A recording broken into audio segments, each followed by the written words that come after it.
Today we're working on office romances. Welcome to Working on It, the podcast that helps you navigate the complexities of today's work environment. I'm Lauren Spearman, brand consultant and advocate for care, transparency and flexibility at work. And I'm Molly Johnson-Jones, CEO and co-founder of Flexa. We're here to provide you with practical advice, share real-world experiences, and hopefully offer a little guidance on navigating the workplace. Oh, Molly, today we're talking about a subject close to our hearts, the subject of love at work. Office romances. I've actually got some really interesting stats on it because a really weird impact of the pandemic was actually it caused office romances to increase, which you wouldn't think so. Wow. So there was a study that was done by the Society of Human Resource Management that found that, this is in the US, but 33% of US workers in mid-2022 were currently involved in a workplace romance, which was up from 27% the 6 months prior. I mean, I'm impressed with anyone that can successfully flirt over Zoom. I know. Imagine having to effectively date by Zoom. You don't look at somebody on Zoom and be like, oh, I really fancy you. How did it start? You're on mute. Well, I mean, office romances are tales all the time, right? They're nothing new. But how have attitudes towards office romances shifted over a longer period? Because I feel like years gone by, maybe our parents' generation, for example, it was much more expected or accepted that you would meet someone at work because that was a place that you spent a lot of time. Yeah, and it was like a serious way to find somebody that you might eventually end up marrying. I think attitudes towards it, I think it's become a little bit less of like a serious thing. I think people say, oh, I might date somebody at work, like it's a bit less of a commitment and it won't be awkward afterwards. Really interestingly, apparently 35% of white collar workers think that the return to the office post-pandemic would improve their sex lives. Which I love. It's so good. It's like the office specifically, not the world opening up, going back to the office. Specifically. Yeah. What do you think? My parents met at work. Did they? Yeah, they used to work for Royal Mail, so they met at the post office counter. Cute. Yeah, it's not cute. But apparently, like mum, they'd like worked together for ages, and it just got to the point where mum was like, so when are you going to ask me out? So she made the first move. Yeah. I love that. Bold moves, Anne. What are the potential benefits of an office romance? I think it's a natural place to meet somebody, right? You spend so much time at work. A third of your time is spent at work. You've already got to know somebody, probably dealt with, if you work closely with them, dealt with a bit of conflict, understood how they work as a person. It's quite a good screening in a way, rather than just swiping and trying to understand what's on offer. I often think, like, when I talk to my friends about like people we've dated, like office romances, they're not the people that we think we'd swipe for on dating apps.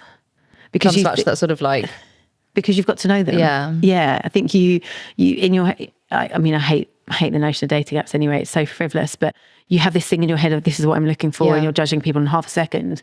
Whereas in the office environment, you have that time to get to know someone. Yeah, it feels like in the office it's more personality led, whereas on dating apps it's more physically led. Yeah, definitely. And obviously, arguably, the former is much better than the latter. So I'm not surprised that people might find they're more likely to find like a relationship rather than just going on one or two dates. And I think also, like, to come to the negative side of it as well, like there is always risk if it goes wrong, if you can't keep, your emotions away from work, or if it is a office romance that goes wrong, or is a potential abuse of power as well. I think there are lots of potential risky implications that can happen there as well. I think you have to proceed with caution in those scenarios. You think about being prepared for it to go wrong and how you'd be able to handle that.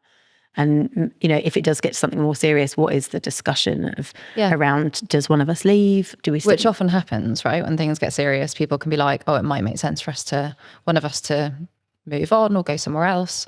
Because ultimately, if you've met in a workplace and you're both in that same workplace, it probably is your job that's going to take priority until a certain point. Yes. Apparently, another study by the Harvard Business Review found that more companies are actually adopting these guidelines in order to tackle the fact that it is happening more and more. So they're putting in policies, they're trying to encourage transparency rather than people going and doing it quietly. Literally. Almost accept it's going to happen, right? I do find it so... I mean, I've never had to declare a workplace romance, but I just find it like the idea of going to HR and feeling like you're telling your mum and dad something. You say you've never had to declare a workplace romance, but have you ever had one? Oh, I've got loads of stories for you, Molly. I mean, the most obvious ones are like when you're in your like early 20s and like Yeah. everyone's the same age and it's like everyone goes on a It's like Thursday. a second freshers week. Yeah. Oh, it's just, you go out on a Thursday every Friday morning. It's like, who's been with who? What's like, it's absolutely ridiculous. My office romances of, I think my first ever one, this was the level of romance. We worked on the third floor and we used to snog in the lift on the way from the third floor to the ground floor, and that was it. And then we just say goodbye. It's and a then we'd very see each other short romance. We wouldn't speak to each other in the office. We'd just snog for 3 floors and go. And that was, you never like went on a date? No. You never, how did that start? I don't know. Did you just pin him against the wall in a lift? I just remember like he sat across from me in the office and like my back was towards him so he could see what I was up to, I couldn't see what him. And like every so often I'd get like a few flirty emails and I was like, oh. And like if you'd make coffee in the kitchen, like we had no chat. But just this chemistry, I guess. How did the first kiss in the lift happen? I think it'd been built up over email. This was way before any like messaging tools at work. It was all email, which the idea now of sending flirty emails at work, I just would never do because you never know who's reading it. Yeah, people could read them. Die. Yeah, I did the same. I've only ever had one brief like office romance back when I was probably in my early 20s. And again, it was flirting via email as well. You know, like, God, somebody's going to be reading this, just this like back and forth of one sentence. You're like, this is actually mortifying. Yeah, I mean, I feel like I'm perpetually single, so there are a few experiences of like dates from in the office, and that I only had like one relationship at work, but again, it was like I was 25. It was accepting that everyone was going out with someone from a different department, so I never had to declare it as such. How did the company handle that? Was it just sort of brushed under the carpet? Yeah, I guess we were similar level. Different teams, so there was no crossover or conflict. So it was never something I had to declare. There was no policy, and it was a large organisation, but it was just accepting. I think they knew that people met at work, and actually he went on to meet someone else who also worked in the business. He did all right at that. He obviously had a type, specific organisation type. Yeah. It feels like we're both talking about the sort of slightly frivolous, short-term flirtations, whereas actually like a lot of people do genuinely meet their long-term partners at work, and a lot of people also have affairs at work. I thought that the number of affairs would have dropped after COVID because flexible working, people aren't in the office every day, but apparently it's remained pretty steady. And a Forbes article from 2023 said that 40% of employees have had some form of affair with a colleague. 40%. And when they mean affair, it doesn't mean like an illicit affair. I don't know whether it means more like, just like a little flirt. I'd assume that probably from full blown 2 year, I'll leave my wife for you, all the way through to like a snog in the lift. A snog in the lift, yeah. When I think of office romances, though, I think of two different scenarios. One where it's like it's your peers, or it's someone in a different team, or it's quite far removed. Yeah. Versus maybe that's someone more senior and therefore there's like a bit of a power dynamic thing going on. Yeah, the classic sort of older male boss sleeps with his secretary sort of vibe. And I feel like then that's a very different situation. I think that can become quite sinister, and I think particularly if that sort of power imbalance is taken advantage of, like, oh, if you sleep with me or go for dinner with me, then you'll be seen more favourably within the organisation. And I think that's actually relatively common, which is quite concerning. I'm just thinking if I was in that situation, I'd try and shut it down as soon as possible, make it very clear that that wasn't appropriate. I think it's one thing when you've left the business, but I would say in that situation, I don't know what you would do, but I would kind of shut it down and make it clear that if that happens again, I'm going to escalate it. But then I think you worry about what the fallout of that is, yeah. right? Like if you reject somebody's advances, like I'm sure both of us have experienced that sometimes that doesn't go down well.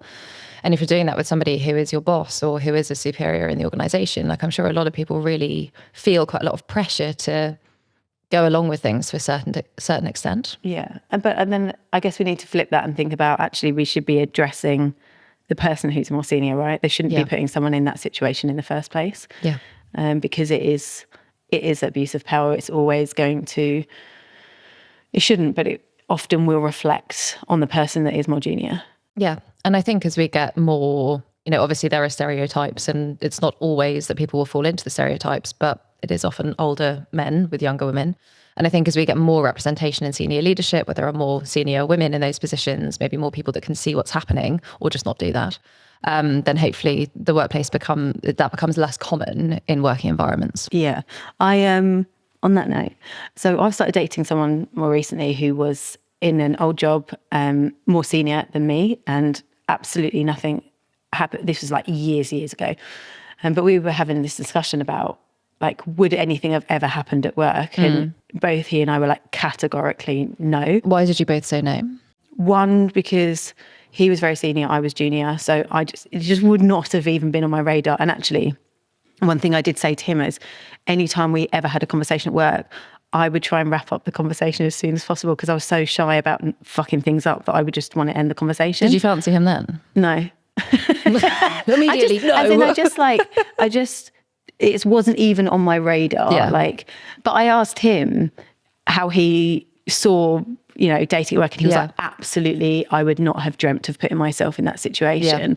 And I would not have dreamt of putting other people in that situation either. Yeah. Because I think it is, that's a very rocky ground. And also to someone in a senior leadership role, to be seen as like, oh, they're a bit dirty or a bit of a perv, or you don't want that reputation. No, you definitely don't. But I think a lot of people aren't aware of sometimes how obvious office romances can be. Like, you think you're being really subtle, but think about the number of times you'll have been like, those two are flirting, what's happened with them? Like, you can see it. And I think if you are, to your point of maybe in the position of a little bit of that abuse of power, I think it is quite obvious to people, and you do get a reputation quite quickly. Yes, yeah. And I'm sure you and I have both felt in a career that you don't want to be seen as, I mean, I just wouldn't anyway, but like seen as someone that's got to where they are because of like what they've done in that way. That's one of the most disparaging things that can kind of be thought of you. And I think often younger, good-looking women are still tarred with that brush. I think it's quite difficult to move that perception away. It's like, oh, you got there because you're good-looking, or oh, you got there because you're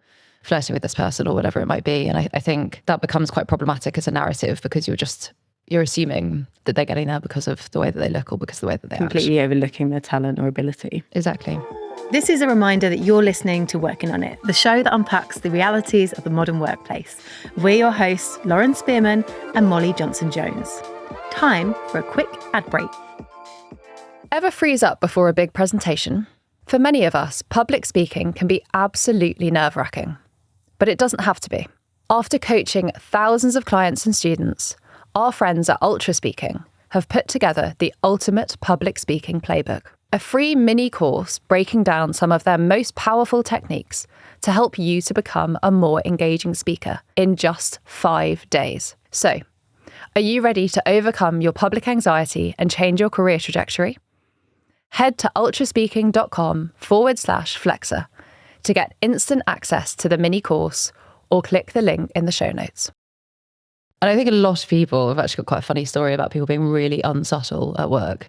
I think to the point of like, a lot of people don't realise how obvious it is. I think when you add alcohol into those work situations, it is just like completely chaotic as well. Because if you did slightly fancy somebody on Zoom and then you're in real life and you've had 17 glasses of Prosecco, it suddenly becomes a bit mad. And a friend of mine, I remember her texting me the day after her work party, and she was like, you will never guess what happened last night. And I was like, oh my God, what? And she's like, it was like a black tie Christmas party in this hall where it was like one big circular dome room and then like lots of rooms off the side, like 5 rooms off the side, like a pentagon. But they didn't have doors on those rooms. And apparently the head of HR walked into one of the rooms to find 2 colleagues having sex on all the tables. The ultimate fantasy. Yeah. What position were they in? Did you ask?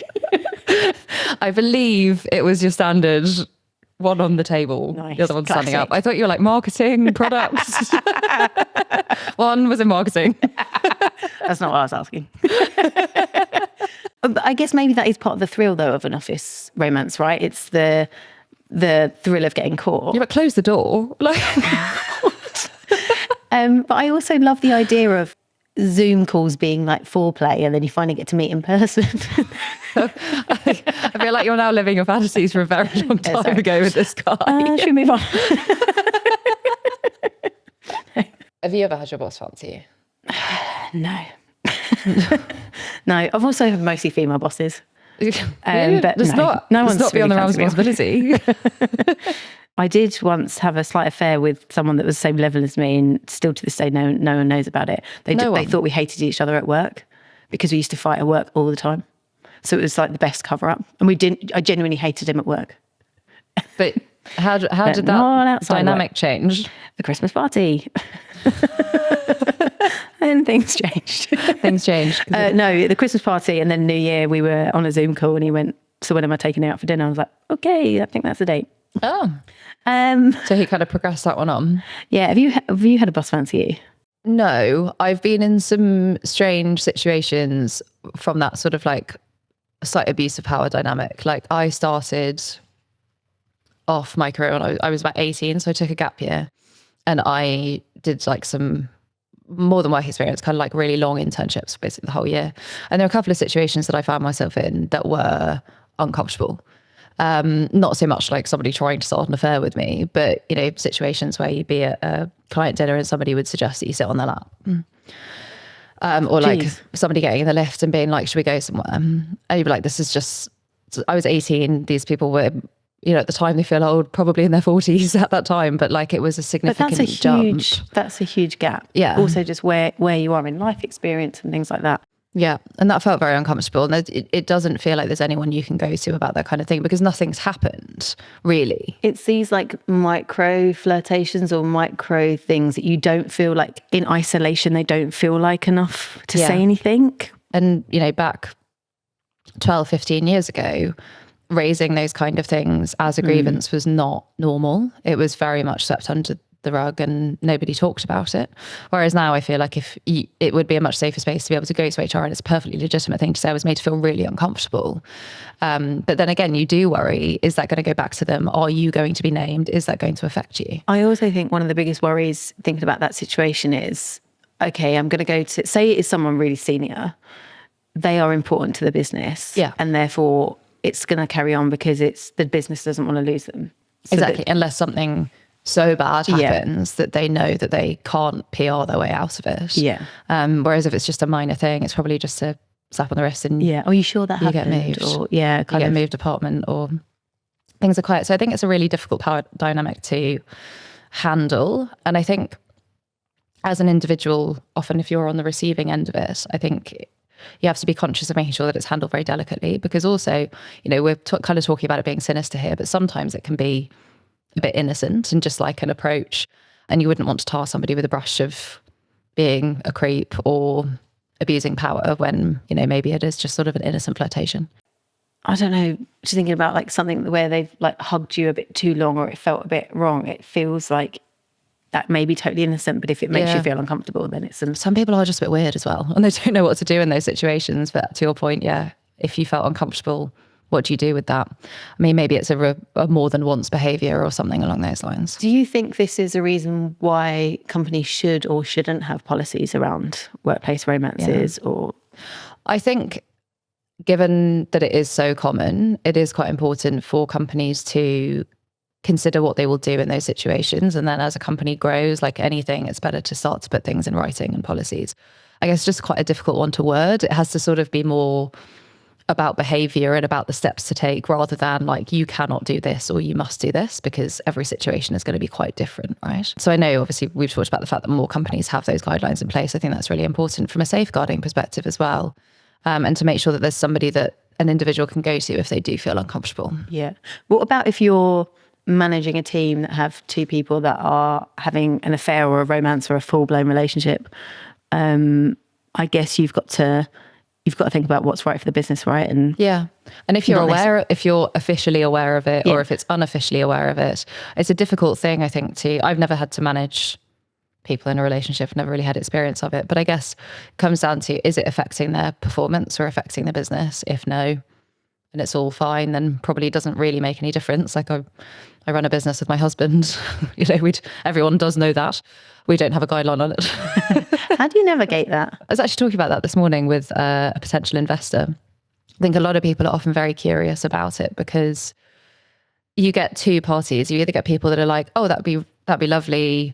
you know, you can build something with them and they get on very well, or you get people that are like, that's my worst nightmare, we'd kill each other, how do you do it? And I think it genuinely does vary from couple to couple. I think for us, we do very different roles. We have similar principles and ways of dealing with things, but quite different personalities in that sense. We have quite divided roles as well. What if you have a fight in the morning? How do you not bring that to work? Or I'm just thinking about the impact on your employees. We don't actually fight very often, like we'll bicker, but we don't really fight very often. And we've never had a situation where we would bring that to work. I don't know, there's some form of compartmentalization. I think we're very conscious that we're a small company and you can feel when something's off, like you can feel when someone's in a bad mood. Also, I don't think we have a fight in the morning. We both hate mornings, so we're kind of silent. It'd be more likely to fight in the evening and work it out. What about, I mean, you're obviously married, but what if you were in the position you were in and weren't married and someone in your team tried it on with you? Jesus. That would be, I think Morris would kill them. I mean, you'd have to get rid of them, wouldn't you? Would you? I don't. It would depend how tried on what that meant. Like if it was like a proper full blown, and if first of all, if they knew that I was in a relationship, then you would have to get rid of them, because that's just ridiculous. Would you not set a boundary first? Like after, say they knew. Oh, that's very difficult. I feel like it would just have to be this is misconduct. Yeah, there's a respect level there. Yeah, you can't try and start an affair in a business where the other person works in the business. Yeah, but what if you weren't? But what if you weren't married? As in, what if you were leading a team and someone in your team? Like, what advice would you give to someone who's leading a team and someone that's more junior than them had tried it on with them? Which is a scenario we don't hear about as much, right? We always hear this senior power dynamic thing, but when it's flipped, you would in that situation probably have to report that to somebody just so that they know that happened, not necessarily to come in and deal with it, but you would probably have to let somebody know that was there so that it's in writing and it's on record. Yeah. And then, probably have someone just set the boundary of being like, it's a no, like for these reasons, it'd be inappropriate. It's been logged, like there's no repercussion on you, but just want to let you know. Yeah. That's probably the best way to handle it in those situations. Which is similar to, I guess, I know we touched on it briefly, but if you are managing a team with two people in, like having that conversation to make sure that they don't bring that to work. You know, you're not going to be able to stop people doing what they do outside of work. And I think most of the time, and I say most of the time because it's definitely not all the time, like people do behave like adults and can be trusted, and they do know what is and isn't good for their job and good for them as individuals. I think most people, maybe 70%, can handle themselves in that way. It's just, it can go very, very wrong if you end up with people that bring a lot of baggage and personal stuff to work. Yeah, of course. So we've got a listener story that has been written in for us. So I'm going to read it out, and I would love to know your thoughts. Okay, hit me. So this person: I recently started at my dream marketing firm as a junior copywriter. Enter Alexis, my assigned mentor. Brilliant, charismatic, and unfairly attractive, not just hot for work. Despite the obvious power imbalance, I developed a massive crush. We're all remote, so we had a virtual reality team building retreat. That sounds incredibly awkward. We're all logging in from home, avatars interacting in this tropical beach simulation. A bit lame, but fun. A few solo cocktails in, I get this brilliant idea to privately message Alexis some flirty jokes, or so I thought. Turns out I'd accidentally set my messages to public broadcast. My increasingly suggestive comments are being broadcast across the virtual beach. My avatar's mouth moving with every single mortifying word. I had no idea. My colleagues' avatars were awkwardly dispersing. To make it worse, I virtually sauntered like I'm 6 mojitos down on a hen do up to Alexis's avatar and said, how about we ditch the sandbox and make our own waves? I look at my phone and I have 3 messages from Shannon in HR. That's when I realised what had happened. The aftermath was a written warning for inappropriate conduct and mandatory sensitivity training. Alexis is no longer my mentor, and he and his boyfriend are very happy. I feel secondhand embarrassment as you're reading that. The whole thing, the Zoom party, the avatars, the fact that he's gay and she didn't realise. Yeah. Also, I just love the idea of just having no clue what's happening and just going with it, and then just keeping flirting. Also, what was the thing about mandatory sensitivity training? Being told this is appropriate to say, this is not appropriate to say. I just don't know in that situation how you could come back from that without feeling like it's so awkward. I think it's one thing if like one person saw it, but it's more about becoming gossip that feels really uncomfortable, right? Yeah. I think also just like in that moment, you must feel absolutely mortified. And I think naturally you sort of catastrophize in your head. Whereas, yes, you probably would be gossip for about 2 weeks and then something else would happen and it would die down. Would you stay? Probably not. No, because they said at the beginning it's their dream job. Once you've done that, that's not your dream job anymore, is it? And especially if you've just started. Like, I feel like if you were a couple of years in, you knew people and people could have a laugh about it, it's quite different to that becoming your defining feature. Yeah. Because everyone will be like, oh, that person with the virtual beach party inappropriate messaging. VR affair. VR advances, like Christ. I actually can't imagine anything more awkward. Sometimes I wish I worked in HR just to have these kind of conversations with people. It's like, okay. You know you can't do that. And please check who you're messaging next time. Sand gets everywhere. What about if you were Alexis in that situation? Well, you'd have to report it, wouldn't you?